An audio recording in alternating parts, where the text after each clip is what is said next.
It seems like the world almost forgot about Vincent Gallo till he emerged out of retirement and is now back to acting in his newest movie, Shut In. To be honest, it'd be better off to forget him. The Donald Trump sympathizers got a lot of controversies under his belt, and this movie definitely makes the cut. Stick around, because in this video, we'll be reviewing Shut In and its many problematic shortcomings. Let's jump in. First up, shock value. Let's get you up to speed, because it's been a while since Gallo's been relevant. Well, even when he was doing stuff, he wasn't really relevant, but oh well. The controversial actor's last role was back in 2013 in The Human Trust. Yeah, it's been like 9 years. Gallo's 60 now, and somehow he's back as an actor even after retiring for good. And his debut fresh out of retirement is so typical of the right-wing fanatic. If anything, Gallo's known for his horrendous, gratuitous scenes as an actor and director. See, he's directed the foul stuff he's put on screen, so there's no running from accountability here. The Brown Bunny, a movie directed by Gallo, turned out to be an absolute disaster at Cannes, and the way he dealt with all the backlash was to brand himself as the Donald Trump of Cannes. That sure did wonder for his reputation. Here he is again with a movie full of the weirdest scenes just for shock value. Not as sexually explicit as that motorcycle scene in The Brown Bunny, but pretty close. This one's along the lines of pedophilia, meth addiction, and all that. Well, it could have been a great idea if this stuff wasn't being glorified as American values, but hey, it's Vincent Gallo.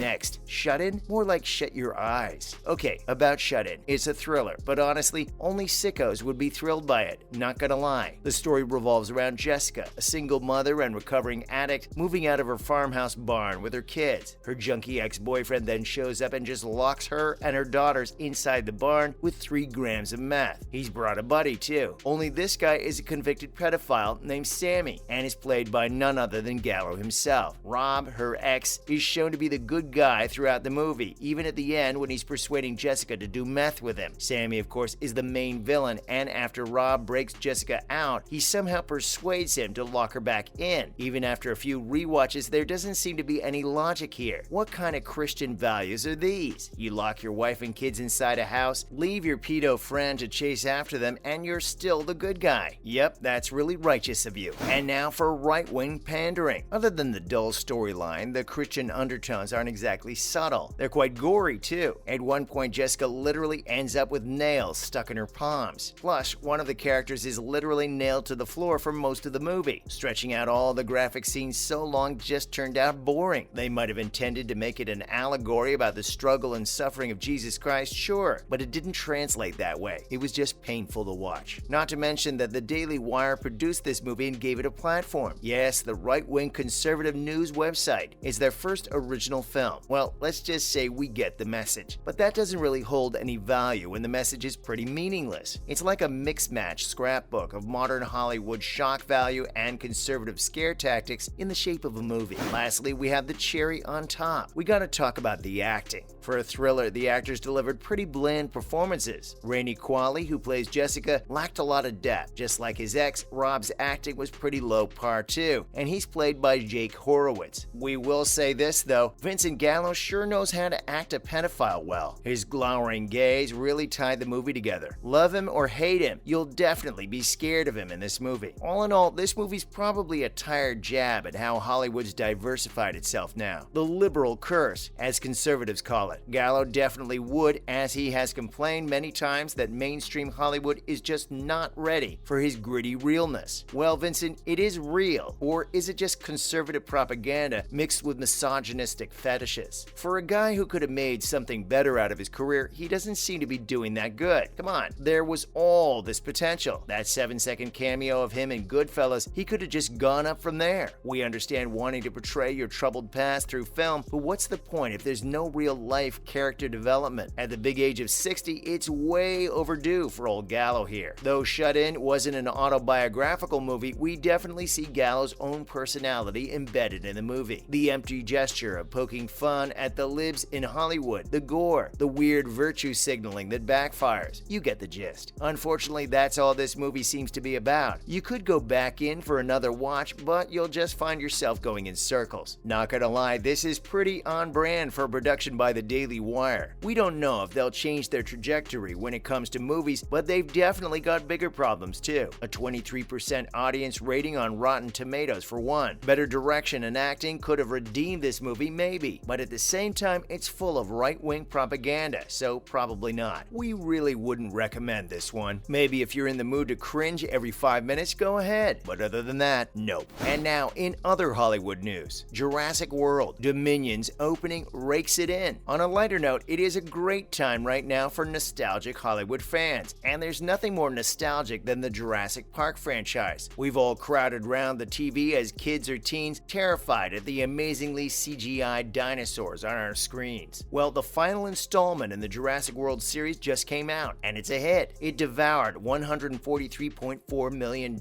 from over 4,000 theaters in America just at the openings. Now, if that's not a gigantic number, we don't know what is. It easily pushed Top Gun Maverick down to second place in the box office. Guess dinosaurs can beat Tom Cruise in a fight and the box office run too. What's more, the audience is really rallying up for this movie. Critics really tore the movie to shreds at early screenings, but the audience disagreed. So much so that it has an A- on CinemaScore. Plus, having the OG Jurassic Park cast make a comeback is just awesome. Come on, Jeff Goldblum, Laura Dern, a recipe for success, honestly. Let's see if they keep up this winning streak in the upcoming weeks. Next, Viola Davis talks about the actor life. The impeccable Viola Davis recently attended a conference in LA where she dished about her life as a Hollywood actress. We all wonder how a person can be such a kick-ass performer and balance normal, everyday life. Luckily, Davis tells us all about what life's like for her in a panel discussion. She and Julius Tennant brought up some valid points about the work culture in Hollywood. After their fair share of heavy, intense films and TV shows, the duo are quite tired. Understandable, honestly. It's gotta weigh on your psyche, that kind of work. Davis says she hasn't figured out the balance between work and normal life just yet. The culture's all centered around work. She feels really strongly about cutting down work hours. Actors are human too, y'all, just like everyone else. Finally, Bill Maher on gun violence and Hollywood. In the wake of the tragic Uvalde shooting in Texas, celebrities are speaking up about stricter gun laws. Comedian Bill Maher's got a deeper take on this, though. On his talk show, he slams woke Hollywood for being so socially aware, but glorifying gun violence in their movies. It's no lie that gun violence has become an essential part of any action or thriller movie. Though they can't be solely blamed for mass shootings, they still have a place in gun culture. Maher calls out the hypocrisy of many Hollywood actors who play violent roles with guns and then call for stricter gun laws. Practice what you preach is what he seems to be saying. Maher showed clips from movies like Top Gun Maverick and Deadpool, where the heroes shoot at the villains with inspirational music playing in the back. The idea that a good guy with a gun can take out the enemy with a gun is always slammed by Hollywood, but that's all they show in movies. Bill Maher doesn't shy away from calling this out, though he doesn't name drop anyone. He also draws a comparison to the revenge motive in action movies and motives of mass shooters. Honestly, the only thing practically encouraging gun violence are gun laws. The fact that a minor can procure guns that the police won't use, that's messed up. Well, that's all for today's video, folks. What did you think of Vincent Gallo's Shut-In? Let us know in the comments below. Be sure to leave a like and subscribe for more videos like this. See you in the next one.